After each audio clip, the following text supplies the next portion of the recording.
Jonathan Miller here with the Hometown Historian channel. We are here in Lebanon, Pennsylvania again at the Chestnut Street Log Home. This is the great example of what at the founding of Lebanon, which would have at that time been called Stites-town, what the homes would have looked like here on the lots that George Stites, who was the founder of Lebanon, would have had the homes look like. So I'm going to flip this around. We're going to talk a little bit more about this home, and then I'm going to do a little bit more later that's going to go a little more into the history of Stites-town, talk about that a little bit, and a little bit more of this home, and hopefully maybe some pictures from the interior. Thanks, everybody. So here we are with the camera turned around. I am going to quick go around this so you can get some more looks. This was restored, I believe, in 1978 back to what it would have looked like back in the 1700s. They do believe this home was built in 1772. George Stites was the founder of Lebanon, so he's much like, you know, Andrew Miller with Millerstown, or what would become Annville, and some of these other towns. The founders would get these warrants of land from what would have been the Pennsylvania colonial government, and then they would split these this land into lots, and then they would allow people to come in and build homes. And it's a very Germanic type architecture. It's a 1.5 story structure. I've read somewhere, and see, they say circa 1760. I read in my research 1772, but 1760 would probably be a little closer to that time period. It has a limestone foundation, but it's got that Germanic type architecture to it. And if you think about it, you look around the homes here, all these homes, these different lots would have most likely been this type of structure, you know, up and down through here. And this is where Lebanon or Stites-town was founded. And you actually have, if you're going out this way, is where Tabor Reformed Church is, and out that way would be Salem Lutheran Evangelical Church. So this is where Lebanon started itself, right in this general region. And there was actually, at the time, there were two different towns.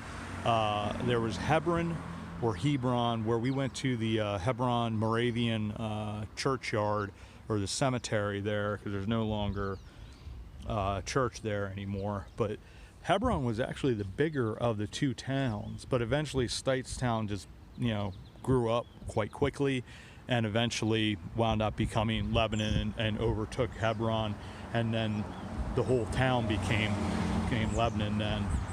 I believe it had other names as well at different times, but anyways, these types of homes, this would have been primary residences of the people. So they open to view summer. So what we're going to do is I am actually going to walk up this little stair thing here next to the fence and take a quick peek around the other side of the house so you guys can get an entire view of this home. But it really is reminiscent of what these homes would have all looked like, and you just don't, you can see the chimney up there, you just don't see, this is the only one basically remaining. I mean, I'm sure there's other, like Annville, there's other examples of log structures out there, and you can see too how they have the grooves here, how they get connected to log structure.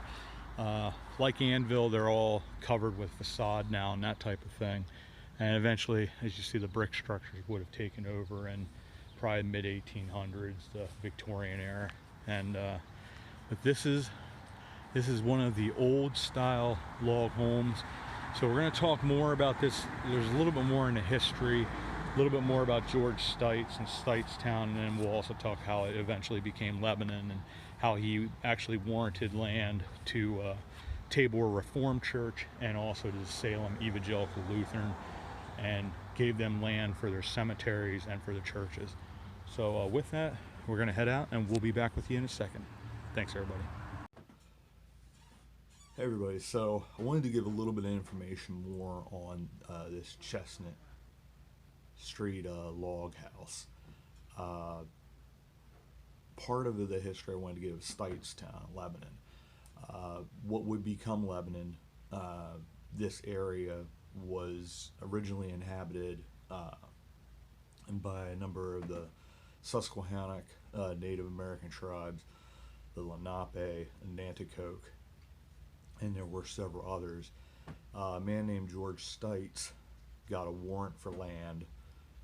He, along with, we had stopped at the Lights Fort. These were the two main families, the Stites and the Light families, who had moved into that area around 1720s, roughly. They had moved into that area, first settled.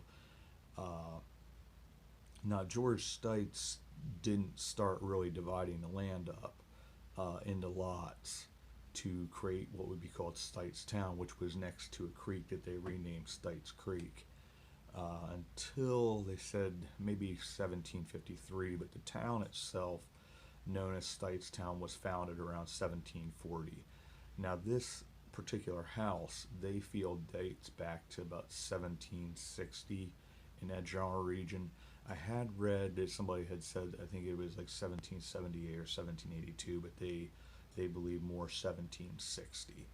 And as I had said at the site, this home was very prototypical of what those German colonial houses, what the German houses would have been back then, the log houses.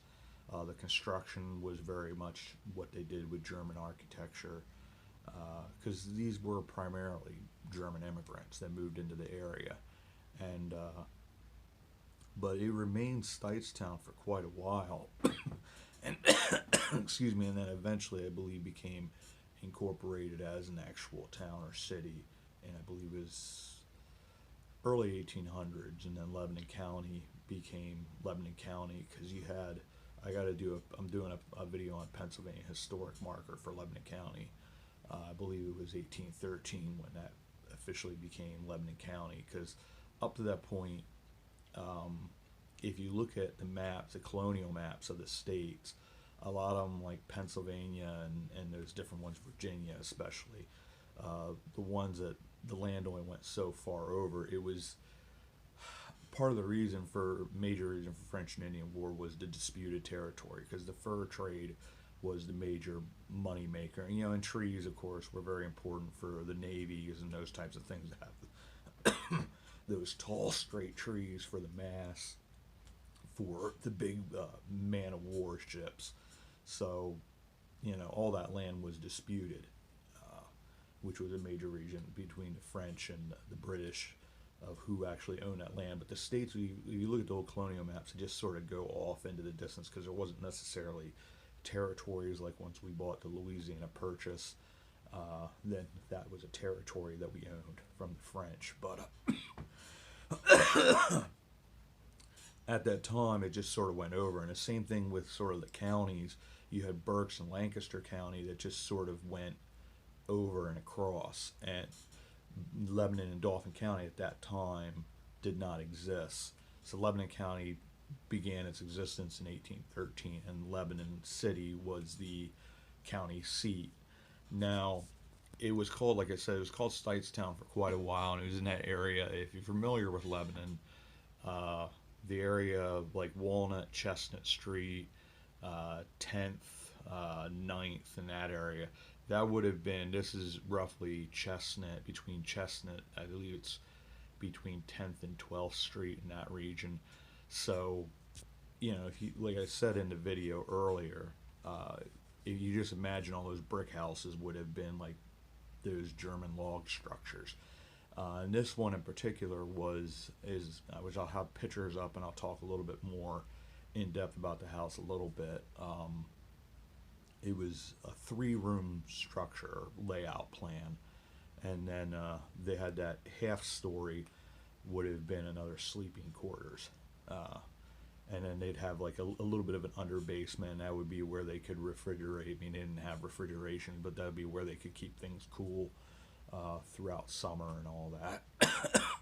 But it's a really neat area, and a lot of history. And as we're doing a lot of videos here on Lebanon right now, but anyways, that's sort of the history of that time period. Another cool thing to note as well, and I think I might have mentioned in the video, but where the Hebron Moravian Cemetery was, there's actually, my friend Bob had pointed out as well, the fire company that's there is actually called the Hebron Hose, number 1, I believe. That was actually a town called Hebron. And that was actually the larger of the two towns, and that's would be eastern Lebanon city now, whereas where Steightstown was western Lebanon, and that he had also bestowed land for Tabor Reformed Church. We had visited the cemetery, and that would be the second church that we visited on the Hometown Historic Churches, and also where we have visited Salem Evangelical Lutheran. He bestowed the land. Now, the common way they did things is the church didn't pay for it. It was a German tradition in the Palatinate region is you give one red rose annually every single year as payment to the family. Now, I know Tabor Reformed Church did that. I'm not sure if Salem did or not.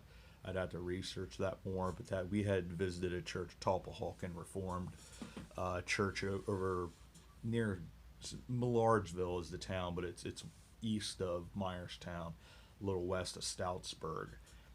They had that same thing, and it was a pretty common practice. And like I said, it came from Germany, from Prussian region, Palatinate region, they called it. That it was just sort of a tradition that they did, and until Tabor Reform closed down and eventually was bought by LCBC, they continued that tradition up until they closed at last a couple years ago. But anyway, so I'm going to go into the pictures now so you can actually see the inside and get a better feel. It is, I believe I saw in August, and the pictures are all credit to Lebtown. They run an awesome site on local history and just local news and that type of stuff. But those are the pictures that he's taken. But I believe he said in August. It might be Wednesdays. They're open 1 to 4, that you can actually go in the building and check it out. And they have all kinds of old stuff, like they did archaeology there and things of that nature. And pretty cool. They have like a lot of pottery and things like that, and then they have some other older things, that fabrics and whatnot that they have there that you can actually, so it's not just seeing what it looked like. They have a little bed frame there, all that kind of stuff. Another thing of note I will say before I go to the pictures, in 1978 this building was added to the National Registry of Historic Places. It was owned by Lebanon City in the early 70s and was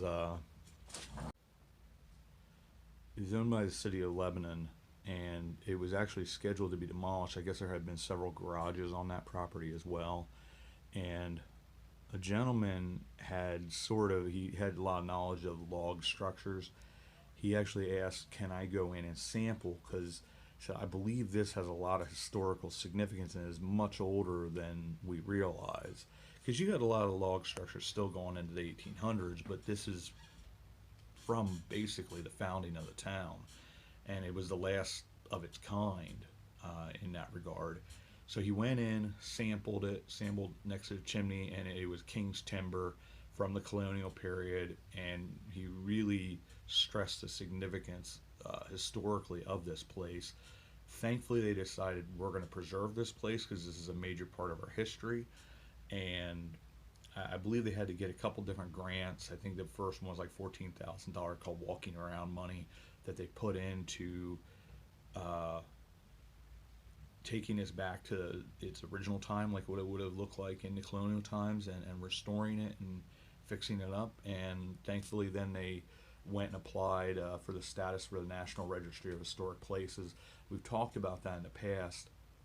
If you don't have those protections of the National Registry of Historic Places, these buildings can be torn down. We've talked about that with the Donamore mansion there, where Lebanon Catholic used to be, the Donamore station, that how important it would be to have those protections, because then it can't be destroyed.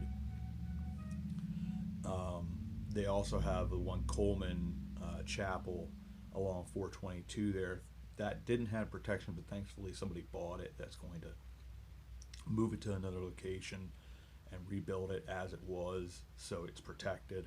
But that's why it's so important to fight for some of these different places to make sure that they have that status. But with that, we're going to look at the pictures. I'll explain a little more about the architecture and the home. And isn't a ton known. I think the earliest records are like around 1813 that a Long family owned the property, and not much more is known about like who the original owners were or anything like that. But we'll go into that and see you in a second. So here we have the inside pictures. Once again, these are from Lebtown's website. I'll have that posted in the credits and also in the description.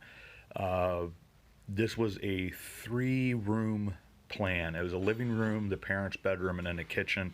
They do have German names for it. I can't pronounce them. I'm not going to do them the injustice of trying to pronounce it. It just doesn't work. But they actually had that half-story part.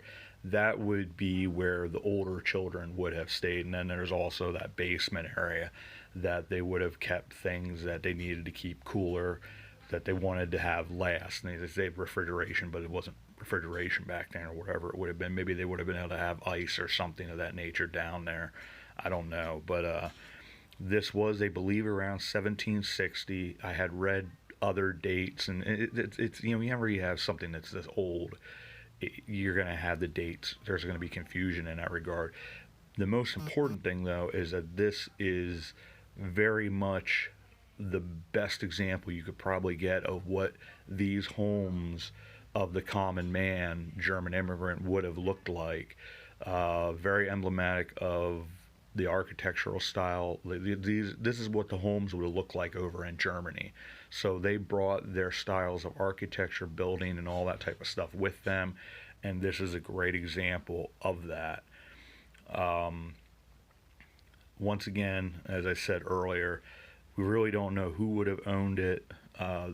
It just, the records may exist, but they're very, very hard to find, especially when you're talking something getting closing in on over 250 years old. You're going to have things that are just lost over time, whether there's fires or whatever it might be. But this is the Chestnut Street Log Home. It's a beautiful example of what these homes looked like. This would have been right around the time of the French and Indian War, so it's a well-built structure made for protection, security, safety, and all that. And with that, we'll say thank you, and we will see you all about town.